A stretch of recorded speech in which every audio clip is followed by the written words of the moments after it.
Olá! Hoje vamos abordar o tema dos obstáculos ao desenvolvimento dos países. Fica atento! Como já sabes, podemos dividir o mundo em dois grandes grupos de países.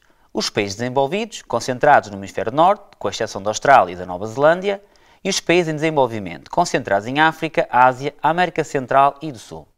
Mas afinal, por que é que nem todos os países são desenvolvidos? Eis a questão.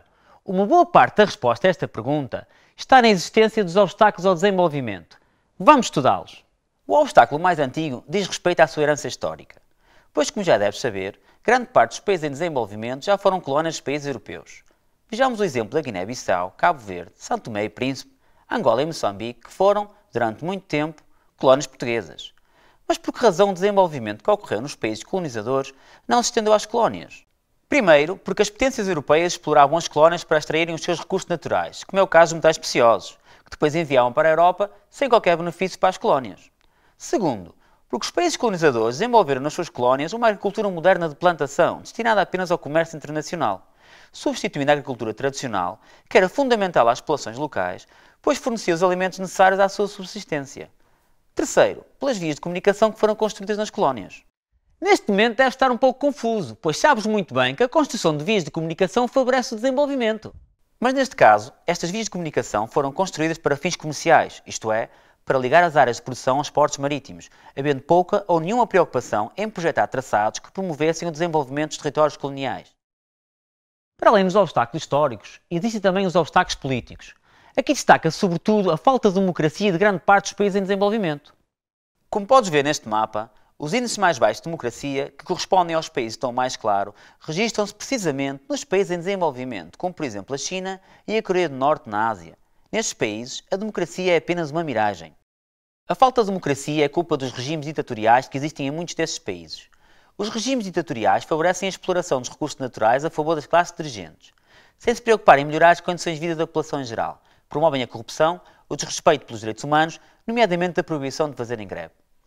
Todos estes problemas aumentam a instabilidade política, originando com frequência conflitos étnicos e armados que consomem muito dinheiro e esforços que poderiam ser aplicados no desenvolvimento destes países. Repara neste mapa que trata dos conflitos à escala mundial. Atualmente, os casos mais graves situam-se em África, como é o caso da Somália, e na Ásia, como é o caso da Síria e do Iraque.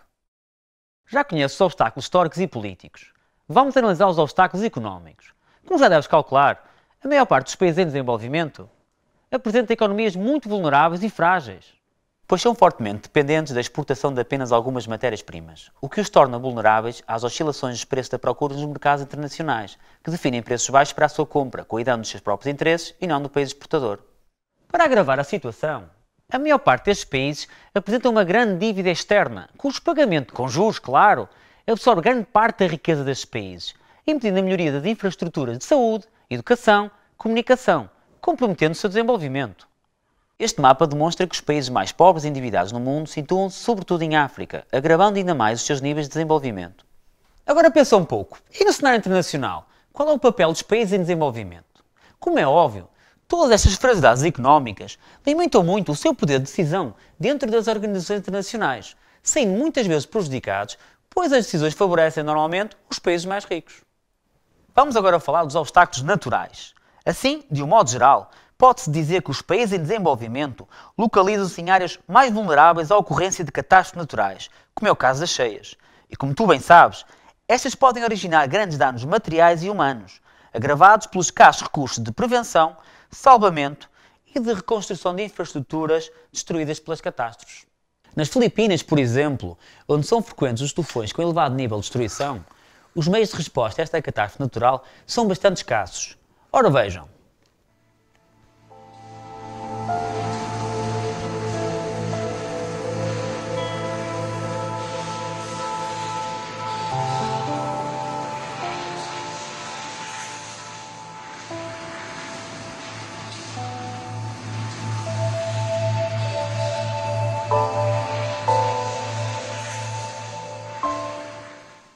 Ponto de situação. Os obstáculos naturais, juntamente com os outros já estudados, acabam por ser responsáveis pelo surgimento de outros obstáculos, como é o caso dos obstáculos demográficos e sociais. Relativamente aos obstáculos demográficos, podes verificar neste mapa que grande parte dos países em desenvolvimento apresenta elevadas taxas de crescimento natural, alguns com taxas superiores a 20 por mil. Este valor significa que por cada 1000 pessoas que morrem, nascem 1020, ou seja, há um aumento de 20 pessoas, o que se traduz, obviamente, no aumento da sua população. Voltemos ao mapa e repara como a África se destaca como o continente com o maior crescimento demográfico na atualidade. Esta realidade demográfica agrava certos problemas já existentes. Considera o seguinte exemplo. Imagina que um destes países tem 10 pessoas e consegue produzir no máximo 10 pães. Assim, todos têm alimentação. Mas se a sua população aumenta para 12 pessoas, sem conseguir aumentar a produção de pão, o que é que vai acontecer a estas duas novas pessoas? Isso mesmo, vão passar fome, pois o pão não chega para todos. E o mesmo pode ser aplicado na saúde, com a insuficiência de hospitais, na educação, com as escolas sobrelotadas e no emprego, com o excesso de mão de obra.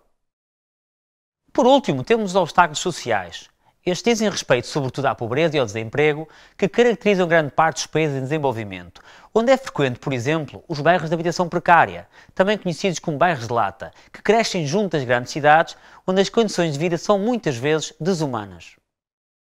Agora que já conhece os principais obstáculos ao desenvolvimento dos países, vamos relembrá-los. São eles obstáculos históricos, políticos, económicos e naturais. Estes, por sua vez, acabam por originar outros obstáculos, como é o caso dos obstáculos demográficos e sociais. E pronto, são estes os principais obstáculos ao desenvolvimento dos países. Espero que tenhas gostado e não te esqueças, fica atento nas aulas, se não queres que a geografia te dê a volta à cabeça.